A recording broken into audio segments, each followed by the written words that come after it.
முதலாம் ஆண்டுடைய ஆண்டு விழாவை இன்றைக்கு நாம் கொண்டாடி கொண்டிருப்பதில் ஒரு பெரிய மகிழ்ச்சி. ECI ஓப் சர்ச் ஆர்கேபுரத்தின் திருச்சபையின் சார்பாக இப்படிப்பட்ட ஒரு பெரிய ஐக்கியத்தை ஊழியத்தை இப்போது நான் காண்பதில் ரொம்ப மகிழ்ச்சியாக இருக்கிறது. போன ஞாயிற்றுக்கிழமை மாலையில் ஆர்கேபுரம் திருச்சபையுடைய 43வது ஆண்டு விழாவை நாம் சிறப்பாக கொண்டாடினோம்.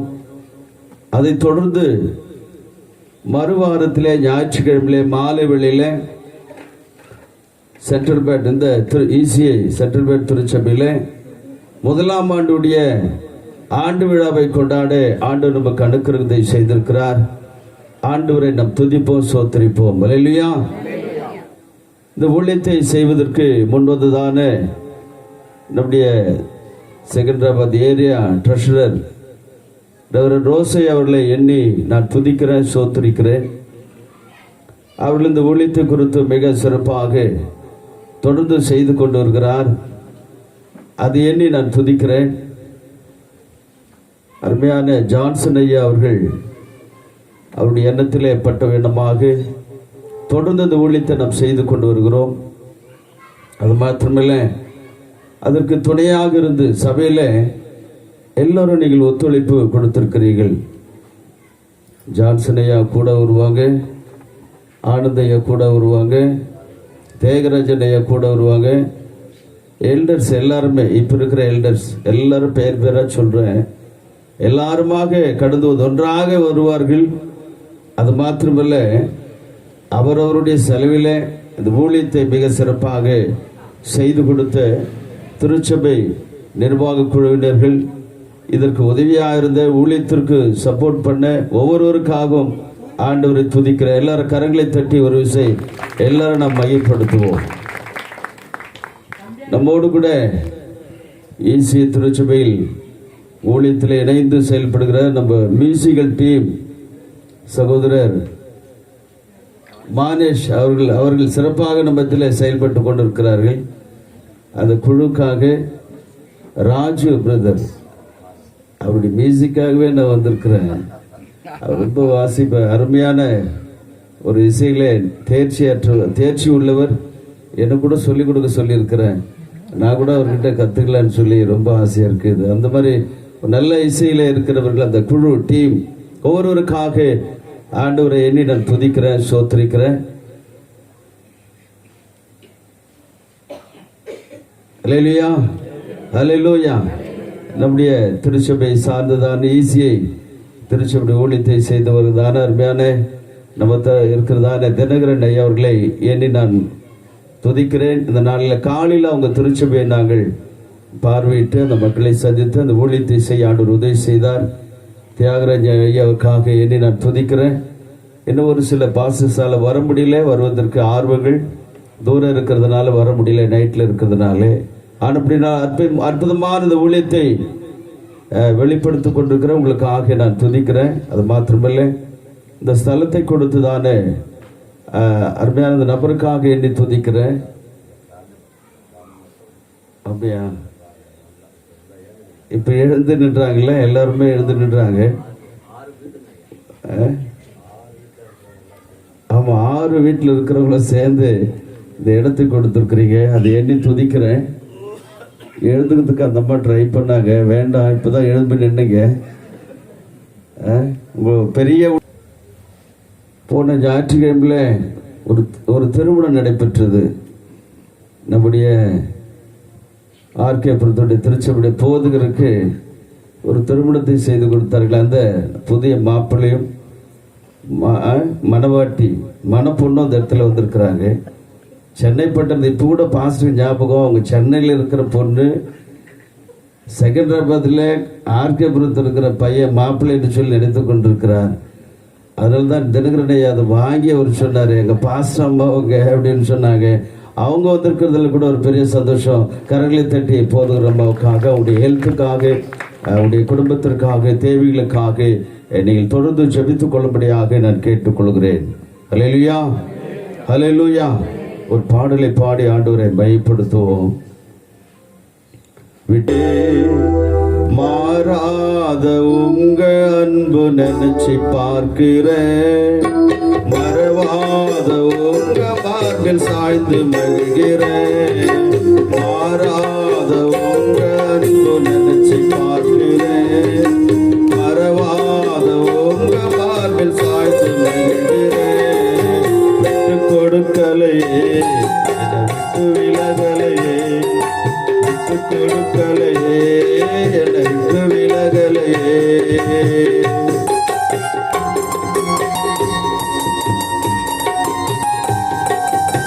ஹல்லேலூயா. ஒருபோதும் இந்த உலகத்தில் விட்டு நான் விலகி போகாதபடிக்கு ஆண்டவர் மூன்று பேர் கடந்து வந்து இந்த ஊழியத்தில் எடுத்து பயன்படுத்துவதற்காக ஆண்டவர் இன்றைக்கு நம்மத்திலே கடந்து வந்திருக்கிறார்.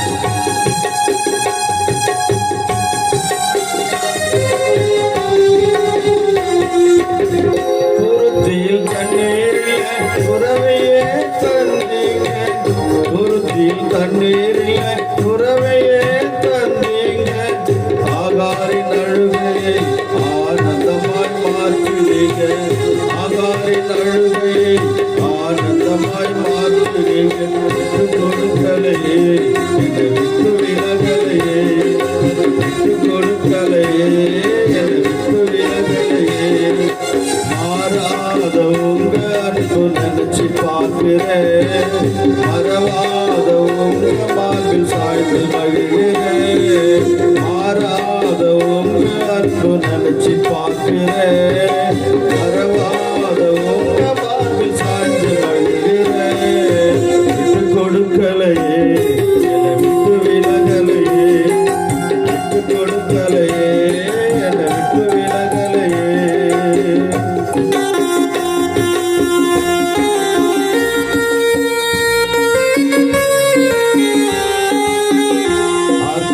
திருச்சபை மக்கள் இளையோரத்தில் செய்வதிலே அதிகமான ஆர்வம் கொண்டவர்கள். ஒவ்வொரு நாளும் ஒவ்வொரு திருச்சபை உருவாக்க வேண்டும்.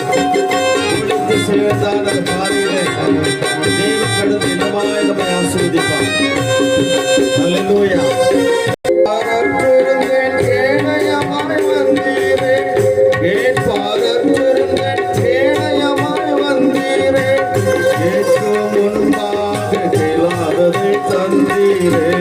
கேட்கும் முன்பாக கேளாததை தந்தீரே. விட்டு கொடுக்கலையே என்னை விட்டு விலகலையே, விட்டு கொடுக்கலையே என்னை விட்டு விலகலையே. மாறாத உங்க அன்பு நினைச்சு பார்க்கிறேன், மறவாத உங்க மார்பில் சாய்ந்து மகிழ்கிறேன். மாறாத உங்க அன்பு நினைச்சு பார்க்கிறேன், மறவாத உங்க மார்பில் சாய்ந்து மகிழ்கிறேன். விட்டு கொடுக்கலையே என்னை விட்டு விலகலையே, விட்டு கொடுக்கலையே என்னை விட்டு விலகலையே.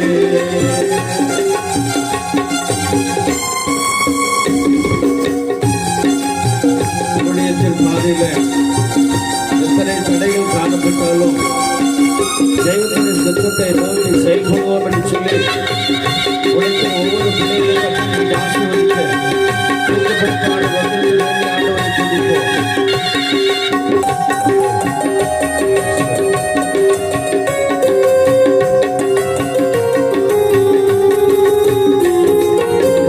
மனுஷனை பார்க்கையிலே மனமுடைஞ்சு போயிருந்தேன், மனுஷனை பார்க்கையிலே மனமுடைஞ்சு போயிருந்தேன்.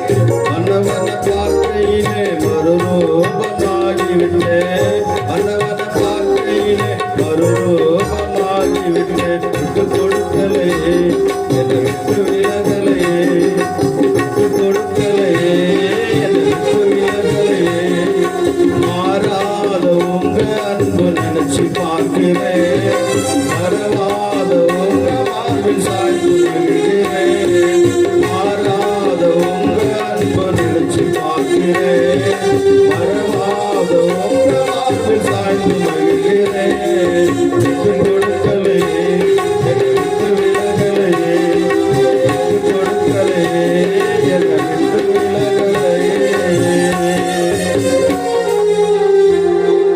「ஹல்லேலூயா, ஹல்லேலூயா. ஆண்டவராகிய இயேசுவின் நாமத்திலே நான் உங்களை வாழ்த்துகிறேன். வேதத்திலிருந்து ஒரு வசனத்தை நான் வாசிக்க நாம் கேட்போம். லூக்கா எழுதின சுவிசேஷம் 15ஆம் அதிகாரம் 25ஆம் வசனத்தை நான் வாசிக்கிற நேரத்தில் ஆண்டவர் நமக்குரிய ஒரு ஆலோசனை நமக்கு சொல்லுகிறார். லூக்கா 15:25 பார்க்கிறோம். அவருடைய மூத்த மகன் வயலில் இருந்தான். அவன் திரும்பி வீட்டிற்கு சமீபமாய் வருகிற போது கீதவாத்தியங்களையும் நடனங்களையும் அவன் கேட்டான் என்று சொல்லி வேதத்தில் அழகாய் சொல்லப்படுகிறது. அல்லேலூயா. இந்த அதிகாரத்தை நான் வாசிக்கிற நேரத்தில் ஒரு தகப்பனுக்கு 2 மகன்கள் காணப்படுகிறார்கள். அதிலே மூத்தவன் வயல்வெளியிலே வேலை செய்கிறவன். அவருக்கு ஒரு இளைய மகனும் காணப்பட்டார். அது தம்பி சின்ன வயதிலிருந்து அன்பாக பாசமாக வளர்க்கப்பட்டவர். கொஞ்சம் வளர்ந்த பின்பு அவனுக்கு புத்தி வந்த பின்பு அவன் சொல்றான் அப்பா கிட்ட, தகப்பனே எனக்கு கிடைக்க வேண்டிய சொத்தை எனக்கு பிரித்து கொடு, அது எனக்குரியது அல்லவா என்று சொல்லி கேட்டான். எங்கப்பா சம்பாரிச்சு கொடுத்த அப்பா கிட்ட? இவன் வயல்வெளிக்கே போனதில்லை, சம்பாதிக்கிறதே கிடையாது. அப்பா சொல் பேச்சு கேட்காத அந்த இளைய மகன் சொத்தை பறிச்சு கேட்டான். வேண்டாம் தம்பி, இந்த உலகத்தில் வீணாய் செலவு செய்து விடுவாய், வேண்டாம், நீ எங்கே இருக்கட்டும், எங்கே போகாது, உன் சொத்துன்றல உனக்கே கொடுக்குறேன், வேண்டான்னு சொல்லி தகப்பனர் சொல்லி கொடுத்தார்.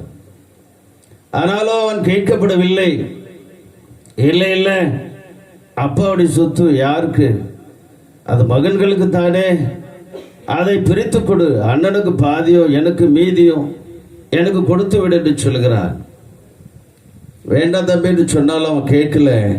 பிரித்து கொடு என்று சொல்லி அவன் பிரித்து வாங்கி கொண்டு அவன் தூர தேசத்திற்கு போயிட்டு தவறான வழியில் அந்த பணத்தையெல்லாம் செலவு செய்து அதன் பின்பு புத்தி வந்தது. பன்றி மேய்க்கிற போது பன்றி தின்னுகிற தவிட்ட கூட கிடைக்கலையேன்னு சொல்லி ஆசை அவனுக்கு வந்தது.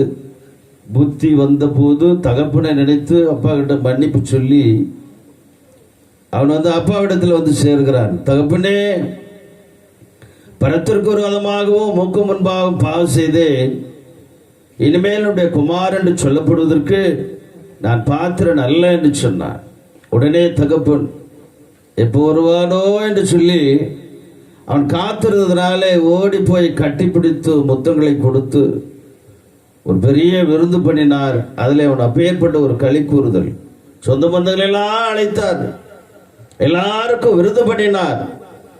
அவருடைய சந்தோஷத்தை அப்படியாக வெளிக்காட்டினார். இப்படி நடந்து கொண்டிருக்கதான சூழ்நிலையில பெரியவன் மூத்த மகன் அவர் வயலில் இருந்து வீட்டுக்கு வராரு. எப்படி இருப்பாரு? அறையில ஒரு வேட்டியை கட்டியிருப்பார். தலையில பார்த்தீங்கன்னு சொன்னா ஒரு துண்டு டவுல தலையில சுத்தி இருப்பாரு. கையில பார்த்தீங்கன்னு சொன்னா வலது கையில அல்லது இடது கையில ஒரு மண்வெட்டியை வைத்திருப்பார். அதுதான் அவருடைய தொழில். வயலுக்கு சென்றால் அங்க அவர் வேலை செய்யப்பட வேண்டும். அப்படியெல்லாம் கஷ்டப்பட்டுட்டு அவர் திரும்பி வீட்டுக்கு வர நேரத்தில் தூரத்தில் பக்கத்தில் பார்க்குறான். நம்ம வீட்டில் நமக்கே தெரியாத ஒரு பெரிய சந்தோஷம் நடைபெற்று கொண்டிருக்கிறது. கீத வாத்தியங்கள், வசனம் அழகா சொல்லுகிறது, கீத வாத்தியமும் நடனமும் அந்த இடத்துல நடைபெற்று கொண்டிருக்கிறதா. வீட்டுக்கு உள்ளவே போகல, அவன் வெளியே நின்று கொண்டிருக்கிறான். என்ன ஆச்சு? நம்ம வீட்டில் என்ன ப்ரோக்ராம் நடக்கிறதுனே அவனுக்கு தெரியல. தூரமாக நின்றுட்டு அவன் கேட்டு அவனுக்கு கஷ்டமாயிடுச்சு. இவ்வளோ சந்தோஷமான நிகழ்ச்சி நம்ம வீட்டில் நடக்குது, நமக்கு தெரியலையே அப்படின்னு சொல்லி நினைத்து அவங்க வீட்டில் நிறைய வேலைக்காரர்கள் இருந்தார்கள். அதில் ஒருவனை அழைக்கிறார். என்னப்பா ஆச்சு? எங்கள் வீட்டில் இவ்வளோ சத்தமாக இருக்கிறது, களிப்பாய் மகிழ்ச்சியாக இருக்கிறாங்களே அப்படின்னு சொன்னால், உனக்கு தெரியாதா? உடைய இளைய மகன், இளைய தம்பி அவன் காணாமல் போனா. நான் போயிட்டால, அப்பா விட்டு உங்களை விட்டு தூரம் போயிட்டாலே, அவன் இப்போ திரும்பி வந்துட்டான். இது உங்களுக்கு தெரியாதா? அப்படியா அப்படின்னு சொல்லி, அதனால தான் உங்கள் அப்பா இப்படிப்பட்ட ஒரு பெரிய விருந்தை பண்ணியிருக்கிறாரு, அதுவும் கொழுத்த கன்றை அடைத்திருக்கிறாரு, சொந்தங்களெல்லாம் அழைத்திருக்கிறாரு, இப்படிப்பட்ட ஒரு கழிப்பிலே குடும்பத்தில் காணப்படுறது என்று சொன்னார். ஆனால் அவனுக்கு அந்த வீட்டுக்குள்ளே போகிறதுக்கு அவனுக்கு மனசு வரல. அப்பா கிட்ட போய் சொல்கிறாங்க, உங்கள் பெரிய மகன் வெளியே நிற்கிறான் அப்படின்னு சொல்லி. அப்படியா? அவையா வெளியில் நிற்கிறான், வர சொல்லுங்கன்னா அவன் வரல. மீண்டுமா அப்பா வெளியில் போகிறார். மகனே வாப்பா, உன் தம்பி வந்துட்டான்டா, அவன் புத்தி கெட்டு போச்சு, அதெல்லாம் வாங்கிட்டு போனான்ல, அவன் எதாவது போயிட்டோம், அவன் எப்படியோ செலவு செஞ்சுட்டான், அது வேண்டாம், திரும்பி வந்துட்டான்ப்பா, அதுவே போதும்டா எனக்கு, உனக்கு ஒரு தம்பி வந்துட்டான், உனக்கு துணையாக வந்துட்டான் அப்படின்னு சொல்கிறார். இவன் அந்த இடத்த விட்டு அசையலை. அவன் இந்த மூத்த மகன் கோபக்காரனாய் காணப்பட்டான். வேதத்தில் நான் பார்க்கிறோம், லூக்கா எழுதின சுவிசேஷம் 15ஆம் அதிகாரத்தில் 27ஆம் வசனத்தில் நான் பார்க்கிறோம், உம்முடைய சகோதரன் வந்து விட்டான், அவனுக்காக கொழுத்து கன்றை அடிப்பித்தேன் அப்படின்னு சொன்ன உடனே 28ஆம் வசனத்தில், அப்பொழுது அவன் கோபமடைந்து உள்ளே போக மனதில்லாமல் இருந்தான். தகப்பனோ வெளியே வந்து அவனை வருந்தி அழைத்தாராம். அல்லேலூயா. மூத்த மகன் வயலிலே வேலை செய்கிறவன். அந்த மூத்த மகனுக்கு அவன் குணம் எப்படி இருந்துச்சுன்னு சொன்னா, அவன் கோபக்காரனா இருந்திருக்கிறான். வா தம்பி, உள்ள வந்துடுடா, வெளியில இருக்காத, நம்ம சொந்த பந்தெல்லாம் உள்ள இருக்கிறாங்க, கழிப்பா இருக்கிறாங்க, சந்தோஷமா இருக்கிறாங்கன்னு சொன்னா அவன் வரமாட்டேன்னு சொல்லிட்டான். எப்படி? அவன் தப்பு பண்ணவன், சொத்தெல்லாம் உங்ககிட்ட இருந்து அபகரித்து போய்விட்டான். அவனுக்கு போயிட்டு இவ்வளோ ஒரு கழிப்பை வைத்திருக்கிறீரே, சந்தோஷத்தை வைத்திருக்கிறீரே. ஏமாற்றினவன், தவறான வழியில செலவு செய்தவனுக்கு கொழுத்து கன்று அடிப்பீங்களா?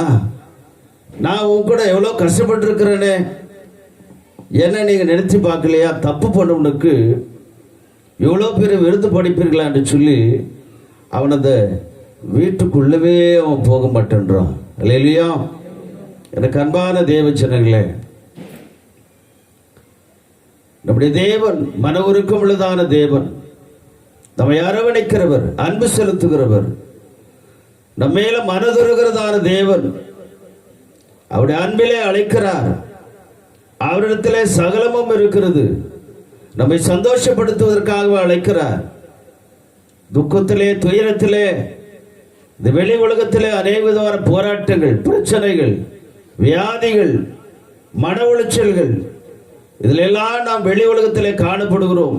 பாவ உலகத்தில் வாழ்ந்து கொண்டு இருக்கிற போது நம் தேவன் சொல்லுகிறார், அந்த இடத்துல வேண்டாம், அந்த பாதையில வேண்டாம், இந்த கஷ்டத்துல வேண்டாம், அந்த பாவத்துல வேண்டாம், நீ வந்துரு, எனக்குள் வந்துவிடு, ராஜ்யத்திற்குள்ளே நான் உன்னை அழைக்கிறேன், பரலோக ராஜ்யத்திற்காக நான் அழைக்கிறேன், என்னுடைய வீட்டிற்குள் வந்துவிடு, தேவாலயத்திலே வந்துவிடு, ஆலயத்திற்கு வெளியிலே இருக்காதே, ஆண்டவருடைய அன்பை விட்டு தூரத்தில் இருக்காதே, என் மகனே வா என்று சொல்கிறார்.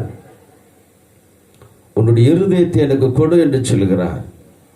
எனக்கு அன்பான தேவச்சன, அநேகர் ஆலயத்தை நோக்கி வருவதிலே ஒரு பெரிய கஷ்டங்கள். நான் பாவியா இருக்கிறேனே, நான் எப்படி ஆலயத்திற்குள் வருவது, வேதத்தை நான் எப்படி எடுத்து சுமப்பது என்றதான பெரிய தயக்கங்கள். எனக்கு பழக்கம், தவறான பழக்கம் இருக்கிறதே, குடிப்பழக்கத்திற்கு அடிமையாகி விட்டேனே, வேறு தவறான பழக்கத்திற்கு அடிமையாகி விட்டேனே, அந்த ஆலயத்திற்குள் நான் எப்படி வருவது என்று சொல்லி இன்றைக்கு அநேகருக்கு தயக்கத்தை உண்டாக்கி இருக்கிறது. ஆனால் ஆண்டவர் மன்னிக்கிறதான ஒரு தேவன். இன்றைக்கு நம்முடைய பாவங்களை கழுவுவதற்காக கல்வாரி சிலுவையிலே ரத்தத்தை சிந்திருக்கிறார். அவர் சொல்றாரு, நீ வாப்பா, இது உள்ள வந்துரு, வெளியில இருக்க வேண்டாம். தேவ சன்னிதானத்திலே நான் வாசம் பண்ணுவதான ஸ்தலத்திலே வா என்று சொல்லி அழைக்கிறார். மூத்த மகனை அழைக்கிறப்போ அவன் கோபப்படுறான். வாடா, கையை பிடிச்சிக்கிறார். வாப்பா தம்பி, உள்ள வாடா, எல்லாரும் பார்க்குறாங்கப்பா, அசிங்கமாயிடும், போப்பா, கையை உதறி தள்ளுறான். என்னை பிடிக்காத, என்னை அழைக்காத என்று சொல்லுகிறான். நான் வரமாட்டேன். நம்முடைய சொத்தை வீணா எடுத்து போயிட்டு அந்நிய பெண்களோடு கூட, அந்நிய சகோதரனோடு கூட தவறான வழியில் செலவழித்துனுக்கு இப்படிப்பட்ட விருந்தா, இதில் என்ன கூப்பிடுற என்று சொல்லி அவன் கோபம் அடைந்தவனாக, தகப்பனிடத்தில் கோபம் அடைந்தவனாக அவன் வீட்டிற்கு வரவில்லை என்று சொல்லி பார்க்கிறோம். அல்லேலூயா. லூக்கா 15ஆம் அதிகாரம் 28ஆம் வசனத்தில் அவன் வீட்டிற்குள் வருவதற்கு அவன் மனதில்லாத காணப்பட்டானாம். அல்லேலூயா. அவர் இருக்கிற வீட்டில் பெரிய மகிழ்ச்சி அல்லவா? இந்த உலகம் நிரந்தரம் அல்ல, இது தற்காலிகமானது. வாடகை வீடு நமக்கு கொஞ்சம் ஜீவனை கொடுத்திருக்கிறார். ரொம்ப பேர் 50 வயசை கடந்துட்டோம், 20 வயசு, 10 வயசு, இதெல்லாம் கடந்து 70 வயசுக்கு வந்துட்டோம், 80 வயசுக்கும் கிட்ட வந்துட்டோம். இதெல்லாம் கடந்து வந்திருக்கிறோமே. கடையில் ஒரு பொருள் இப்பெல்லாம் வாங்கினா எல்லாரும் அதை எடுத்து இப்படி பார்க்குறாங்க, எக்ஸ்பிரி டேட் இருக்குதான்னு சொல்லி. எது வரைக்கும் சாப்பிடலாம், எக்ஸ்பிரி ஆகிட்டு என்ன பண்ணுறாங்க, தூக்கி போட்டணும், அதை சாப்பிடக்கூடாது. சாப்பிட்டா என்ன, பாய்சன் ஆயிடுது, ஃபுட் பாய்சன் இல்லையா? ஆமாம், அதனால இதை சாப்பிடக்கூடாது. அரசாங்கம் என்ன செய்யுது, அது பரிசோதிக்குது. இடையில வராங்க, இந்த மெடிக்கல் ஸ்டோர் இருக்குன்னு சொன்னால் அதெல்லாம் பரிசோதிக்கிறார்கள். மளிகை கடைகள் இருக்கிறது, மற்ற பெரிய பெரிய கடைகள் இருக்கிறது என்று சொன்னால் அதை வந்து பரிசோதிக்கிறார்கள். அப்படி ஏதாவது வைத்திருந்தால் அவர்களுக்கு பனிஷ்மெண்ட் கொடுக்கிறார்கள், தண்டனை கொடுக்கிறார்கள். அதுபோல தான் நமக்கு கூட ஒரு எக்ஸ்பைரி டேட்டு இருக்கிறது.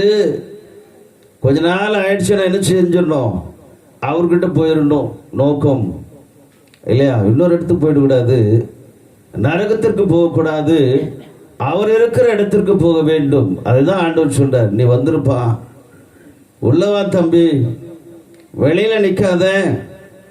அங்க மழை வரும், அங்க வெயில் வரும், இல்லாத பிரச்சனை வெளியில இருக்கும். சாமி வந்திருப்பா, செல்லம் அப்படின்னு சொல்றாரு, ராஜா என்று சொல்றாரு.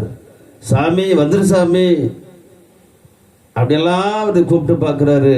அவன் வர மனதில்தான் காணப்படுகிறான். ஏன்னு சொன்னா அவன் பெரிய மகன், மூத்த மகன் கோபக்காரனா இருந்தான். அது மாத்திரம் இல்லை, அவனுக்கு பெருமை காணப்பட்டது. நான் தான், எனக்குரியதுதான், நான் தானே உன் கூட இருந்தேன், நான் தானே உன் கூட கஷ்டப்பட்டேன், எனக்கு கொடுக்காத சந்தோஷத்தை அவனுக்கு கொடுக்கிறாயே அப்படின்னு சொல்லி. ஒரு மனிதனுக்கு 100 ஆடுகள் இருந்தது, ஒரு ஆடு காணாமல் போயிற்று. 99 ஆடுகளையும் அதே இடத்துல வனாந்தரத்தில் விட்டு காணாமல் போன ஆட்டை மாத்திரமே என்ன செஞ்சாரா, அந்த எஜமான் கடந்து சென்று அதை தானே தேடினார். 99 நீதிமான்களை பார்க்கிலும் ஒரு பாவி மனம் திரும்புவது பரலோக ராஜ்யத்தில் எத்தனை சந்தோஷம் என்று சொல்லப்படுகிறது. நீதிமான்களாய் காணப்படுகிறார்கள். நான் பரிசுத்தவான், நான் உண்மையுள்ளவன், உத்தமன் என்று சொல்லி காணப்பட்டாலோ அது அல்ல. 99 நீதிமான்கள் அவர்கள் என் பக்கத்தில் இருக்கிறார்கள், அது பிரச்சனை இல்லை. ஆனால் ஒரு பாவி காணாமல் போய்விட்டானே, அதுதான் முக்கியம். மனம் திரும்புவது, ஒரு பாவி மனம் திரும்புவது பரலோக இடத்துல அவ்வளோ சந்தோஷம் என்று சொல்லி, அதனால தான் அவனுக்கு முக்கியத்துவத்தை கொடுத்தார். இளைய மகன் காணாமற் போனான், மரித்து போனான், ஆனால் இப்போ அவன் உயிர் பெற்றான், வந்து விட்டான் என்று சொல்லி. லூக்கா எழுதின சுவிசேஷம் 15ஆம் அதிகாரம் 29ஆம் வசனத்தை நான் வாசிக்கிற நேரத்தில், அவன் தகப்பனுக்கு பிரதித்திரமாக, இதோ இத்தனை வருஷமாய் நான் உமக்கு ஊழியம் செய்து ஒரு காலம் உடைய கற்பனையை மீறவில்லை. என் சிநேகிதனோட நான் சந்தோஷமாய் இருக்கும்படி நீ ஒரு காலமும் எனக்கு ஒரு ஆட்டுக்குட்டியாவது கொடுக்கவில்லையே என்று சொல்லுகிறார். அல்லேலூயா. இருமாப்பு உள்ளவன், பெரிய இருமாப்பு உள்ளவன். இளைய மகனை நம்ம சொல்லுவோம் இல்லையா, கெட்ட குமாரன். அவனுக்கு பேர் அப்படித்தானே வச்சுட்டோம். அவனுக்கு தான் கெட்ட குமாரன் சொல்லி எல்லாரும் நம்ம சொல்றோம். ஆனால் இன்றைக்கு வேதத்தின் அடிப்படையில் சொல்லப்படுகிறது, இந்த மூத்த மகன், ஒரு குடும்பத்தில் 2 பிள்ளைங்கன்னு சொன்னா ஒரு தாயின் பிள்ளைகள் அல்லவா, ஒரு தட்டிலே சாப்பிட்டவர்கள் அல்லவா, ஒரு குடும்பத்திலே வாழ்ந்தவர்கள் அல்லவா.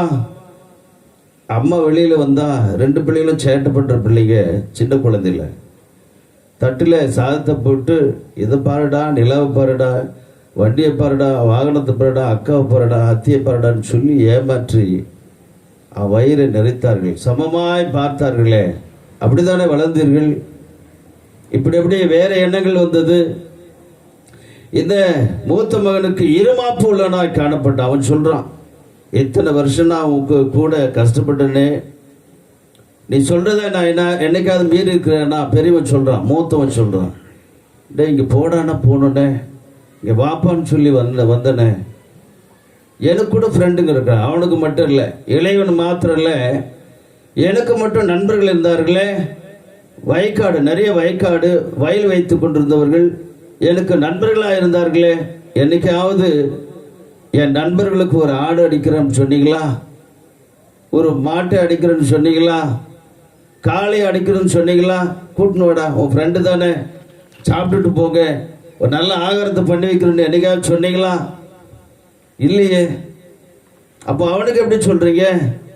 அவன் கஷ்டப்பட்டானா, உன் கூட வயலுக்கு வந்தானா, தண்ணீர் மடைக்கினானா, அறுவடை செய்தானா, என்ன செய்தான்? அவன் ஏர் விழுதானா? இல்லையே. நைட்டில் போனானா, டார்ச் எடுத்துக்கிட்டு போனேன். அவன் சொல்றான், பாம்பு வந்தது, பல்லி இருந்தது, புழுக்கள் இருந்தது, பள்ளம் இருந்தது, மேடு இருந்தது, இருட்டான இடத்துல கடந்து போனேனே. அவன் அப்படி வந்தானா? ஆனால் அவனுக்கு இப்படிப்பட்டதான ஒரு வரவேற்பு கொடுத்து அவனுக்கு ஒரு நல்ல விருது வைக்கிறீர்கள் என்று சொல்லி இருமாப்பாய் பேசுகிறதான் இந்த மூத்த மகனாக காணப்பட்டான். அது மாத்திரமல்ல, அவன் ஒரு சன்மார்க்கனாக இருந்தான். அவனுடைய எண்ணங்கள் தவறான எண்ணங்களாய் காணப்பட்டது. அவன் நம்முடைய சகோதரன் தானே, அவன் தப்பு பண்ணிட்டான், அவனை மன்னித்து சகோதரனாக ஏற்றுக்கொள்ள வேண்டும். அப்பாவே ஏற்றுக்கிட்டாரு. இவனுக்கு என்ன, இவன் சொத்தை அவன் கேட்கலையே, அப்பாவுடைய சொத்து, அவருக்கு விருப்பம், யாருக்கு என்ன கொடுக்க வேண்டும் என்று சொல்லி அவருடைய விருப்பமா இருக்கிற போது இவனுக்கு என்ன ஆயிற்று? ஆனாலும் இந்த பெரிய மகன், மூத்த மகன் இருமாப்பு நிறைந்தவனாக அவன் காணப்படுகிறதை இந்த நேரத்தில் பார்க்கிறோம். அது மாத்திரமில்லை, அவனுக்கு எரிச்சல் உண்டாகிறது. அவனை பார்த்தாலே பிடிக்கல. வாடா தம்பியை பார்க்கலாம் அப்படின்னு சொன்னா, நான் வரமாட்டேன், அவனை நான் பார்க்க மாட்டேன் என்று சொல்லுகிறான். ஏன் இந்த எரிச்சல்? உள்ள வருவதற்கு அவனுக்கு வர பிடிக்கல. அவனுக்கு உள்ள வந்தா தகப்பனோடு கூட இருக்கணும், உள்ளே வந்தால் தம்பியோடு கூட காணப்பட வேண்டும். தம்பி எப்படி இருக்கிறாங்க? தப்பு பண்ணிட்டாயா, மனசு மாறிட்டானே. அது தப்பு பண்ண பொல்லாதான ஒரு மனுஷனாய் திரும்பி வரல, ஒரு நல்ல மனுஷனாய் வந்தான். அவன் சொல்றான், அதனாலதான் பரத்திற்கு விரோதமாகவும் உமக்கு முன்பாகவும், இல்லையா, அது சொல்லி காட்டுறான். எங்க அப்பா இயேசுவுக்கு பிதாவுக்கு முன்பதாகவும், எங்க அப்பா என்னை பெற்றெடுத்த அப்பாவுக்கு முன்பதாகவும் பாவம் செய்தேன். உங்களுடைய குமாரன் என்று சொல்லப்படுவதற்கு பாத்திரம் நல்ல நிறைய வேலைக்காரங்க அந்த வீட்டில், அந்த வேலைக்காரர்ல ஒருத்தனா என்ன சேர்த்துக் கொள்ளுங்க என்று சொல்லி அப்படித்தானே வந்தான். அதுதான் உண்மையான ஒரு நல்ல காரியங்கள். அதை ஆண்டவர் ஏற்றுக்கொள்கிறாரே. ஆனால் எரிச்சல் நிறைந்தவனாக அவன் வீட்டுக்குள்ளே போகாத அவன் காணப்பட்டதாக வேதம் அழகாக சொல்லப்படுகிறது. லூக்கா 15:30 வாசிக்கலாம். வேசியிலிடத்தில் உம்முடைய ஆசையை அழித்து போட்ட உம்முடைய குமாரனாகிய இவன் வந்தவுடனே கொழுத்த கன்றை இவனுக்காக அடிப்பித்தரே என்றான். கோபம் வந்துருச்சு, எரிச்சல் வந்து விட்டது. என்ன சொல்றான் பாரு அப்பா கிட்ட. அப்பா கிட்ட இதெல்லாம் சொல்லலாமா?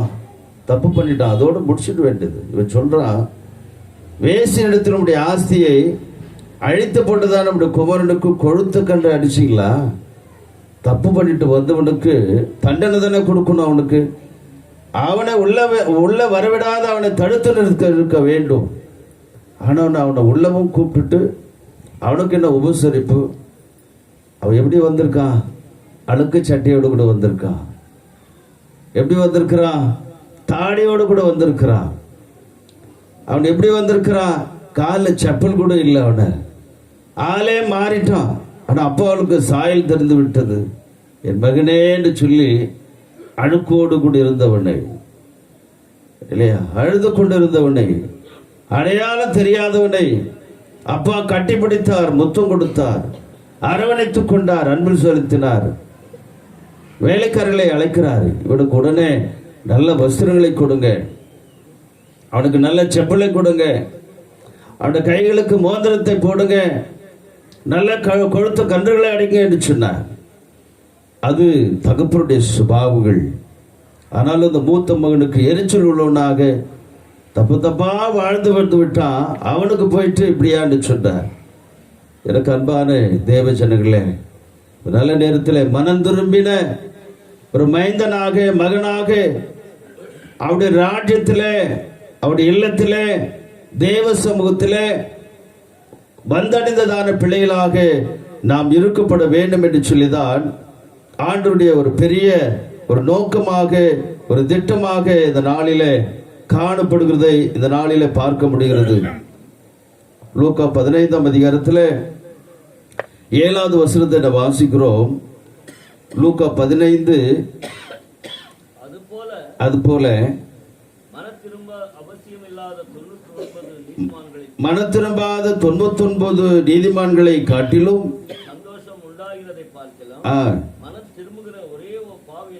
மனம் திரும்புகிற ஒரே பாவி நிமித்தம் பரலோகத்திலே மிகுந்த சந்தோஷம் என்று சொல்கிறார். அன்பானவர்களே, இந்த பாவி மனம் திரும்புகிறது பரலோகத்தில் எவ்வளோ சந்தோஷம் என்று சொல்கிறார்.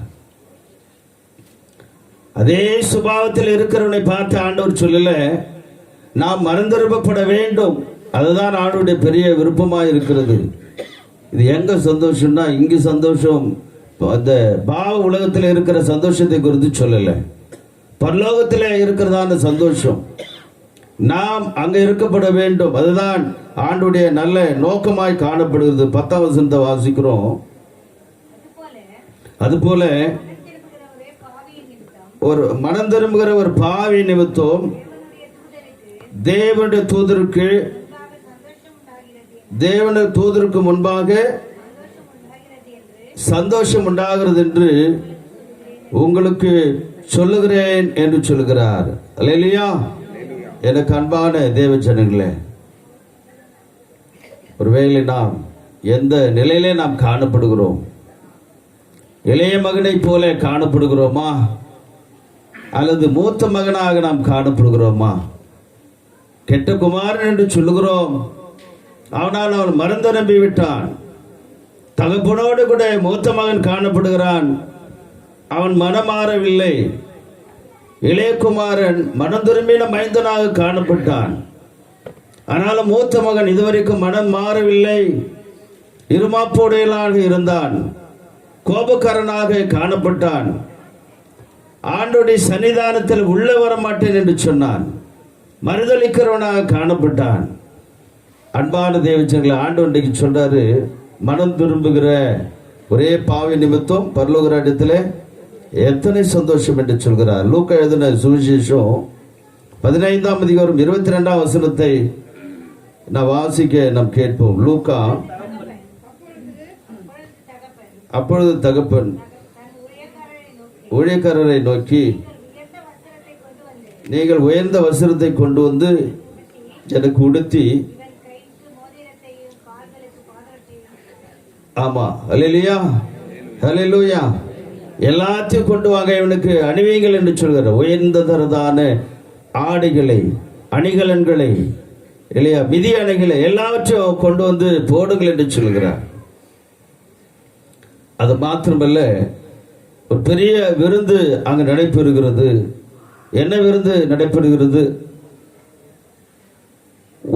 ஒரு ஆட்டுக்குட்டி அந்த இடத்துல அடிக்கப்படுகிறது. நல்ல காலை அடிக்கப்படுகிறது. அதற்குள்ளே பிரவேசிக்கப்பட வேண்டும். அதில் சேர்ந்து கொள்ள வேண்டும். அதுதான் உன்னதமான ஒரு திருப்பணியாக காணப்படுகிறது. அதில் கலந்து கொள்ள என்று சொன்னால் நான் வரமாட்டேன்னு சொல்றான். இன்றைக்கு ஆண்டவரும் இந்த உலகத்தில் அடிக்கப்பட்டவராக காணப்பட்டார். ரத்தம் சிந்தப்பட்டவராக காணப்பட்டார். யாருக்காக? நம்ம எல்லாரும் மனம் திருப்பப்பட வேண்டும். அந்த நல்ல நோக்கத்திற்காகவே அவர் அடிக்கப்பட்டாரே. அதில் பக்கத்தில் கூட வருவதற்கு நாம் பயப்படுகிறோமே. எல்லா சீடர்கள் இருக்கிறார்கள். அவர்கள் மத்தியில் சொல்கிறார், உங்களிலே ஒருவன் என்னை காட்டி கொடுப்பான் என்று சொல்லி. எல்லா சீடர்களுக்கும் ஒரு பெரிய அச்சம் உண்டாகிறது. எல்லாரும் 12 சீடர்களும் ஒருத்தர் திரும்பி பார்த்து கொள்கிறார்கள். யாரு சொல்றாரு? இயேசு யாரு சொல்றாருன்னு சொல்லி அவர்களுக்குள்ள ஒரு பெரிய கலக்கம் அப்படி இருக்கிறதான போது இயேசுடைய மார்பிலே சாய்ந்து கொண்டிருந்தான ஒரு மனிதர், ஒரு சீடன் யோவான், இயேசுவின் மார்பிலே சாய்ந்து கொண்டிருக்கிறார். யாருக்கும் தைரியம் இல்லை இயேசுவிடத்தில் கேட்பதற்கு. யார் காட்டி கொடுப்பா ஆண்டவரேன்னு சொல்லி கேட்பதற்கு. அப்போ பேதுரு கைசாடை காட்டி யோவான் இடத்துல சொல்றாரு. யாரு சொல்றாருப்பா அப்படின்னு அவர் சொல்றாரு. அப்போ ஆண்டவரை கேட்கிறார் யோவான் ஆண்டவரே எங்களிலே யார் ஆண்டவர் அப்படியா காட்டி கொடுக்குறோம் எங்கள் மத்தியில் இருக்கிறான்னு சொல்றப்போ அதில் ஒரு திருவிருந்து, கடைசி ராபோஜனம். முதல்ல நான் அப்பத்தை துவைத்து யாருடைய கரத்திலே நான் கொடுக்கிறேனோ அவனே என்னை காட்டி கொடுப்பான் என்று சொல்லி அழகாக வேதம் நாம் சொல்லப்படுவது. அவர் அப்படியாக செய்கிறார். அப்பத்தை எடுத்து பிட்டு சீடர்களுக்கு கொடுத்த பின்பு நீ செய்கிறதை, யூதாஸ் காரியத்தை பார்த்து ஆண்டவர் சொல்றார், நீ செய்கிறதை சீக்கிரம் செய்ய என்று சொல்கிறார். காட்டி கொடுக்கப்பட்டதான யூதாஸை பார்த்து சொல்றாரு, என் சிநேகிதனே என்று சொல்லுகிறார். அன்பான தேவஜனங்களே, அதனாலே காட்டி கொடுத்த பின்பு அவரை பிடித்துக் கொள்கிறார்கள். 1 குறைய 40 அடியை சாட்டை அடியை ஆண்டவர் வாங்கப்படுகிறார். நல்லா இருந்ததான சரீரம், தவறு செய்யாது இருந்ததான, ஒரு பாவம் அறியாத இயேசு நமக்காக பாவமானார். அவருடைய சரீரம் பிற்கப்பட்டது, உடைக்கப்பட்டது, கிழிக்கப்பட்டது. உழவர் நிலத்தை போல விழப்பட்டது. ரத்தமெல்லாம் பீரிட்டு கடந்து வருகிறது. அப்பா சொல்றாரு, வாப்பா உனக்காக ஒரு நல்ல விருந்து பண்ணி இருக்கிறோம். விருந்து எப்படி வந்துருச்சு? ஆடு அடிக்கப்பட்டிருக்கிறது, ஒரு காலை அடிக்கப்பட்டிருக்கிறது வாப்பா அப்படின்னு சொல்றாரு. அவனுக்கு வருவதற்கு மனமில்லை. உள்ளே வந்து அதிலே பரிமாறப்பட வேண்டும், அதில் பங்கெடுக்கப்பட வேண்டும். அது இல்லைன்னு சொன்னா நீ எனக்கு பங்காளி கிடையாது என்றாரு. எனக்கு அன்பான தேவஜனங்களே, அதற்குள்ள பிரவேசிக்கப்பட வேண்டும். கொல்கத்தாவை நாம் எண்ணி பார்க்கப்பட வேண்டும். அன்றைக்கு அடிக்கப்பட்டவர் தான் இயேசு. எதற்காக அடிக்கப்பட்டார்? நம்முடைய பாவம் அல்லவா, நம்முடைய மீறுதல்கள் அல்லவா. நான் செய்த கருத்தினாலே செய்த பாவத்திற்கு ஆணியினாலே கடாவப்பட்டார். என் சிந்தனை எப்போதுமே தவறாக நினைக்கிறேனே, தப்பு தப்பா நினைத்து செயல்படுகிறேன் என்று சொல்லி இந்த தலையிலே முன்மொழி சொட்டப்பட்டார். இருதயத்தில் வருவதான பொல்லாத நினைவுகளில் இருக்கிறதுனால அப்படி ஏற்றினாலே குத்துப்பட்டாரே. போகக்கூடாத இடத்திற்கு நான் கடந்து சென்றதுனாலே அவருடைய கால்களிலே ஆணியினாலே கடாவப்பட்டாரு. இது என்னை நாம் பார்க்கப்பட வேண்டும். எனக்கு அன்பான தேவஜனங்களே, இது அடிக்கப்படுவது, நமக்காக அடிக்கப்பட்டார். அந்த ராபோஜனத்திலே நாம் கலந்து கொள்ளப்பட வேண்டும், பங்கேற்கப்பட வேண்டும். இது ஆண்டோடைய ரத்தம், இது ஆண்டோடைய சரீரம் என்று சொல்லி மாதத்தில் ஒரு முறை 1ஆம் தேதியிலும் முதல் ஞாயிற்றுக்கிழமையிலும் அதை நாம் பருகுகிறோமே, உட்கொள்ளுகிறோமே, அந்த பந்தியிலே கலந்து கொண்டோமே. திறந்து எடுக்கலன்னு சொன்னா ஐயோ, இந்த மாசம் நான் திருவிருந்து எடுத்துக்கொள்ளவில்லையே, பந்தியிலே கலந்து கொள்ளவில்லையே, ராபோஜன பந்தியிலே நான் கலந்து கொள்ளவில்லையே, வயதாயிடுச்சு, நடக்க முடியல. பாஸ்டர்கிட்ட சொல்லுவாங்க, எங்கள் அம்மாவில் ஆலயத்துக்கு வர முடியல, வரலன்னா திருவிருந்து கொடுக்கணும். அவங்க ஆசைப்படுறாங்களே, ஆண்டோடைய சரீரத்தையும் ஆண்டோடைய ரத்தத்தையும் நான் பருக வேண்டும் என்று சொல்லி நினைக்கிறார்களே. அப்போது அந்த போதகர் என்ன செய்கிறாரா, நான் வரேன், உங்கள் வீட்டுக்கு வரேன், அவங்க சுத்தமாக இருக்கிற போது நான் என்னை அழைத்தால் நான் அந்த ஆண்டோடைய ரத்தத்தையும் சரீரத்தையும் நான் உங்களுக்கு கொடுக்குறேன் என்று சொல்லி அவர் போயிட்டு அந்த அப்பத்தையும் திராட்சத்தையும் கொடுக்கிறார்கள். அந்த பெரியோர், அந்த அம்மாவோ அந்த ஐயாவோ அதை வாங்கி கொண்டால் அது உட்கொண்ட பின்பு எத்தனை மகிழ்ச்சி, எத்தனை சந்தோஷம். இது போதையா, நான் மறிக்கிறதுக்கு முன்பதாக மாதம் என்ன செய்யுங்க, இப்படி எனக்கு நான் அதை உட்கொள்ள வேண்டும், அந்த பந்தியிலே பங்கெடுத்துக் கொள்ள வேண்டும், அவருடைய ரத்தத்தையும் அவருடைய சரீரத்தையும் நான் பானம் பண்ண வேண்டும், உட்கொள்ளப்பட வேண்டும் என்றுதானே ஒரு பெரிய ஆசை எல்லாருக்கும் இருக்கிறது. ஏன் மூத்த மகனுக்கு இல்லை? அந்த அம்மா பார்க்குறாங்க, மரியாள் எல்லாரும் அங்கே கூட இருக்கிறாங்க. ஒரு சிலர் என்ன செஞ்சிட்டாங்க, சீடர்கள் எல்லாம் விலகி ஓடிட்டாங்க. இது யோவான் மாத்திரம் அவங்க கூட இருக்கிறார். யோவான் அங்கே பக்கத்தில் இருக்கிறாரு, அந்த அம்மாவும் இருக்கிறாங்க. ஆண்டவர் பார்த்து சொல்றார், என்னை கூட இருந்தாக்கா பிடிச்சி பனிஷ்மெண்ட் கொடுத்துருவான்னு சொல்லித்தான் பேதுரு மறுதளித்து விட்டான். இவர் என்னை தெரியவே தெரியாதுன்னு சொல்லிட்டான். யூதாஸ் காரியத்து அவன் காட்டி கொடுத்து விட்டான். அவனுடைய நிலைமை வேறு விதமாக மாறிவிட்டது. நான்று கொண்டு செத்தான் என்று சொல்லி வேதம் சொல்லப்படுகிறது. அன்பார்களே, அந்த மறிக்கிற இடத்துல கூட தைரியமாக நின்றவன் தான் இது யோவான். அப்படிப்பட்ட நேரத்தில் அந்த அம்மா பார்த்து சொல்றாரு, ஸ்திரீயே, அதோ உன் மகன் என்று சொல்கிறார். யோவானை பார்த்து சொல்கிறார், தன்னுடைய தன்னிடத்தில் அன்பா இருந்த சீடர் இயேசுவுக்கு பின்பு பிள்ளைகள் பிறந்தார்களே, அவர்களை நேசிக்கவில்லை ஆண்டவர். இயேசுவோடு கூட ஊழியத்தை செய்த அந்த சீடனை யோவானை அதிகமாய் நேசித்தார். அதனால தான் அந்த யோவானை பார்த்து சொல்றாரு, அந்த சீஷனே அதோ உன் தாய் என்று சொல்கிறார். மரியாளை பார்த்து ஸ்திரியே அதோ உன் மகன் என்று சொன்னார். அப்பேற்பட்ட உன் அன்பை கல்வாரியிலே இயேசுடைய அன்பை வெளிக்காட்டுகிறது இந்த நேரத்தில் நம்மால பார்க்க முடிகிறது. அல்லேலூயா. அங்கே உள்ள மக்கள் எல்லாம் பார்த்து சொல்றாரு, எனக்காக நீங்க அழ வேண்டாம். அநேக தாய்மார்கள் மார்பிலை அடித்துக் கொண்டுதான் அழுகிறார்கள்.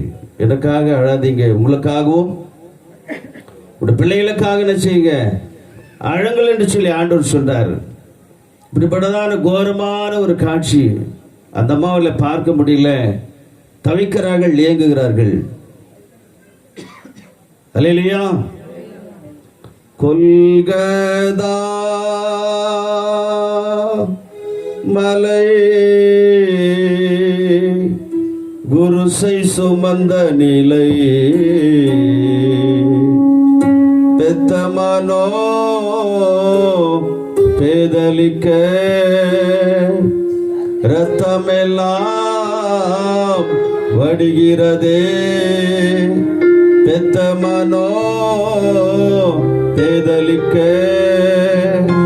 ரத்தமெல்லாம் வடிகிறதே. கொல்கதா மலை குருசை சுமந்த நிலை பெத்தமனோ பேதலிக்க ரத்தமெல்லாம் வடிகிறதே.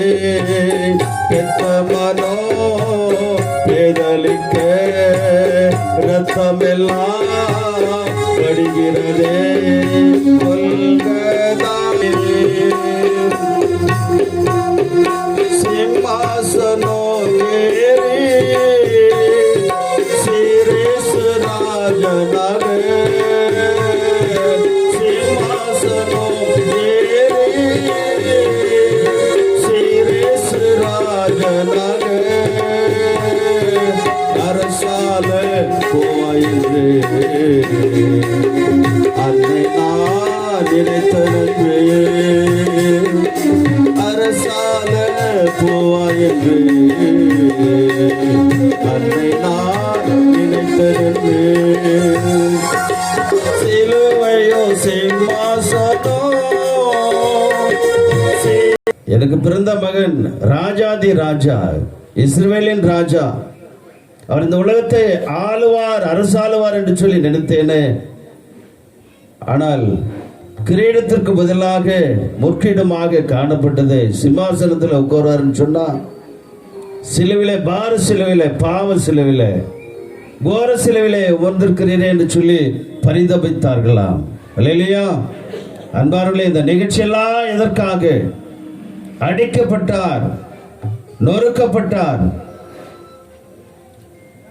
அந்த பந்தியிலே நாம் சேருவதற்காக அந்த மூத்த மகனை அழைக்கிறார். வாப்பா, உனக்காகவே அடிக்கப்பட்டிருக்கிறது, எல்லாரும் அழைத்திருக்கிறேன், உள்ள வந்துட்டு அவங்க களிப்பா இருக்கிறார்களே, நினைவு கூறுகிறார்களே, நீ வாப்பா தம்பி உள்ளன்னு சொன்ன அவனால் வர முடியவில்லை. அப்பா இருக்கிற இடத்துல அந்த வீடு, மாடி, சொத்து, சுகம், நகைகள் எல்லாமே யாருடையது? பிள்ளைகளுடையது தானே.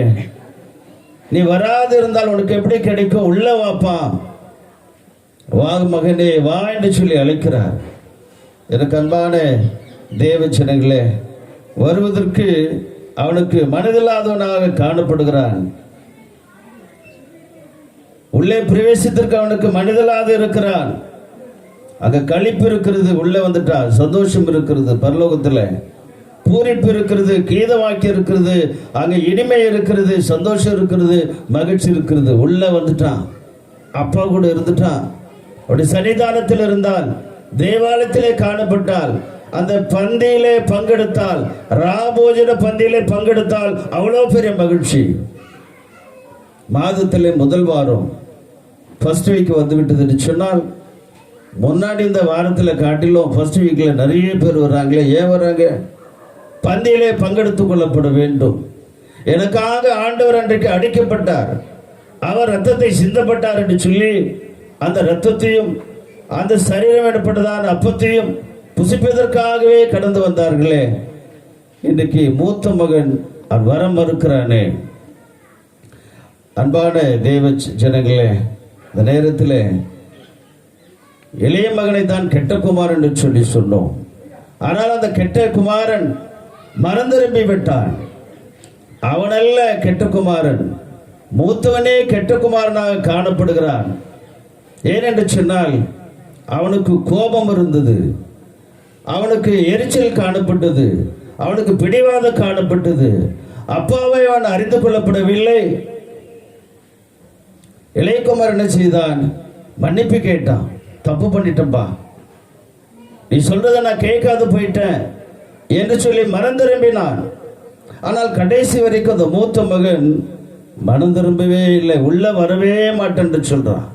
அவர் வைத்திருக்கதான பந்தியில, அந்த விருந்தில் அவன் கலந்து கொள்ளாதவனாகவே காணப்பட்டான். அவன் அல்ல, மூத்த மகனே கெட்ட குமாரனாக இன்றைக்கு நின்று கொண்டிருக்கிறான். அன்பான தேவஜனங்களே, இன்றைக்கும் நாம் எங்க இருக்கிறோம்? ஆண்டோடைய பந்தியில் இருக்கிறோமா, வெளியில் இருக்கிறோமா? அற்புதமான இந்த மகிமையான காரியத்தில் ஆலயத்திற்குள் வந்துவிட்டோமா? ஆண்டவருக்குள் வந்துவிட்டோமா? உலகத்திலே காணப்படுகிறோமா? இன்றைக்கு நாம் பிடிவாதத்தில் இருக்கிறோமா? அப்படி நாம் ஒருவேளை நாம் இருப்போம் என்று சொன்னால் நம்மை நாமே மாற்றிக்கொள்ள வேண்டும். கிறிஸ்துவுக்குள் அன்பான தேவஜனங்களே, அந்த மூத்த மகனை போல அல்லாதபடிக்கு நம் மனம் மாறி ஆண்டவரை ஏற்றுக்கொள்வோம், அவருடைய பந்தியிலே சேர்ந்து கொள்வோம். அப்பொழுது நம்மையும் நம்முடைய குடும்பத்தின் பிள்ளைகளையும் ஒவ்வொருவரையும் ஆசீர்வதிப்பார். கர்த்தர் தமது திருவசனங்களை நமக்கென்று ஆசீர்வதிப்பாராக. ஆமென். தூங்குறவங்க எல்லாம் ஒரு அலையிலே சொல்லுங்க. கர்த்தருக்கு ஸ்தோத்திரம். இல்லையா? ரொம்ப హుషారాయిட்டீங்க நீங்க. దేవునికి మహిమ కలుగును గాక. ప్రభు యొక్క కృపను బట్టి తప్పిపోయిన కుమారుడు తిరిగి తండ్రి సన్నిధికి చేరినప్పుడు ఎలాగా దేవుడు తండ్రి ప్రేమతో చేర్చుకున్నాడో అలాగే ఇక్కడ తప్పిపోయిన వారందరూ కూడా దేవుడు చేర్చుకొని దేవుని నామాన్ని మహిమపరచాలనే దేవుని వాక్యాన్ని మనం విన్నాం. కాబట్టి అద్భుతమైన వాక్యం చెప్పిన మన ఏరియా చైర్మన్ గారు సభలు కొట్టి ప్రభు నామాన్ని మహిమపరచుకుందాం. దేవునికి మహిమ కలుగును గాక. ప్రార్థన అనంతరము మీ అందరి కొరకు ప్రేమ విందు ఏర్పాటు చేయబడింది కాబట్టి దయచేసి మీరందరూ కూడా ఆ యొక్క ప్రేమ విందులో పాల్గొనాలని ప్రభు బిడ్డలు చేరుతూ మిమ్మల్ని కోరుతూ ఉన్నాం. అందరూ లేచి నిలబడుకుందాం, ప్రభు సన్నిధిలో ప్రార్థన చేసుకుందాం. ప్రార్థన ఆశీర్వాదాలతో మనము ముగించుకుందాము. దేవునికి మహిమ కలుగును గాక. దయచేసి అక్కడ ఎవరైతే అరేంజ్మెంట్ చేస్తుందో వాళ్ళందరూ కూడా సిద్ధపాటు కలిగి ఉండండి. చక్కగా దైవ చెల్లెలకి సపరేట్